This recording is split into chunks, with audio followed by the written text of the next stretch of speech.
Mas toda promessa é condicionada à obediência, a um mandamento, a um preceito. Então o Senhor falou: olha, Isaque, não desças para o Egito, habita na terra de Gerar. O Egito, um lugar onde tudo vai bem, não falta recursos. Mas quando nós olhamos a narrativa da história, a história vai dizer que havia fome na terra naquela época. E toda vez que há fome numa terra,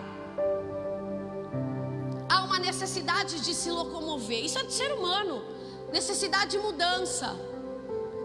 A fome naquele tempo, na vida de Isaque, estava dizendo: Isaque, eu tenho uma nova oportunidade para você, mas não é do jeito que você quer.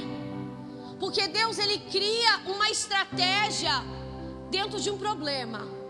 Então Deus fala: olha, Isaque, você não vai descer para o Egito, você vai habitar em Gerar. E o que é Gerar? É o oposto do Egito. Gerar é um lugar que nada está dando certo, lugar de sequidão, lugar de deserto, lugar onde nada está acontecendo. Enquanto o Egito tudo vai bem, mas também a idolatria é muito grande. E Deus, Ele dá uma ordem e fala: olha, Isaque, você vai para uma terra chamada Gerar. E olha o que a palavra fala aqui para nós essa noite. E o Senhor aparece e diz: não desças ao Egito. Então o Senhor já começa um diálogo com Isaque, dizendo: não vá para o lugar que você está pensando em ir. Você vai para o lugar que os seus olhos não veem possibilidade de crescimento, mas é para lá que eu quero que você vá. Os olhos de Isaque estavam nas facilidades, mas os olhos do Senhor estavam: vou ensinar o meu filho que do pouco eu faço muito, que com 5 pães e 2 peixinhos eu alimento uma multidão. Então Deus fala: vai e habita. E ali o Senhor faz uma promessa e fala: habita na terra que eu te disser, e peregrina. Então não é só para habitar, é para peregrinar. É para ele habitar e se locomover, é para ele habitar e andar, é para ele habitar e não ficar parado.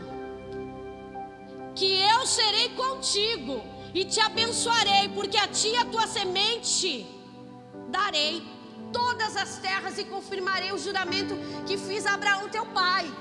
Ou seja, Deus dá uma ordem, fala para ele: você precisa habitar, mas também peregrinar, e a tua semente vai possuir. Ou seja, tudo que Deus quer nos dar, Ele coloca uma condição para que nós façamos a nossa parte. Porque Ele podia muito bem falar: vai lá, habita e tudo é teu. Não. Porque Deus tem uma história na vida de Isaque. Deus tem uma história na tua vida. E todas as vezes que Ele quer concluir uma história ou escrever uma história, Ele quer que você saia do lugar que você está e se locomova. Eu não digo de ministério, eu estou dizendo: você tem que sair do lugar de comodismo para um lugar de quem caminha, de que alguém que vai, de alguém que tem ação, de alguém que se movimenta. Então Isaque vai, e o Senhor faz uma promessa linda, como fez com Abraão. Mas conforme ele vai andando, ele vê um pouco de dificuldade na caminhada. Mas enquanto ele está indo, caminhando debaixo de uma palavra, podia parecer que tudo estava contrário, mas ele sabia que a mão do Todo-Poderoso estava com ele. Ou seja, ele estava andando numa terra desconhecida, numa terra de sequidão, mas a mão do Todo-Poderoso era com ele. Então ele não precisaria temer nada.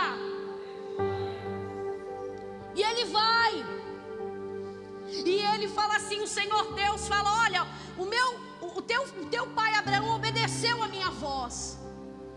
E a palavra do Senhor diz assim, versículo 6: e habitou Isaque em Gerar. Ou seja, Isaac ouve a voz de Deus, ouve a palavra e ele decide obedecer. Ele decide não desobedecer porque ele quer viver a promessa. Então ele ouve a palavra e ele sai para que o cumprimento da promessa aconteça na história, não somente dele, como da família. Isaac era um homem de oração, um homem que orou para que a sua mulher estéril desse a luz. Ele não desiste porque a sua esposa não dá a luz, ele ora durante 20 anos. Então quando o Senhor chama Isaac, ele sabe que Isaac não era um homem qualquer. Ele sabe que Isaac não é um homem que desiste no primeiro momento da dificuldade. Isaac é alguém que foi gerado com propósito. Isaac é alguém que Deus investiu muito na vida dele. Ele seria uma nação. Deus sabia quem era ele, mas Deus precisava ver ele caminhando. Deus precisava ver ele caminhando, porque havia uma promessa, mas ele precisava ir e conquistar. Josué, ele tem uma incumbência de levar o povo à terra prometida. E ele não vai porque ele quer, ele vai porque ele obedece. Porque ele tem um povo atrás dele, ou seja, Isaac vai e habita.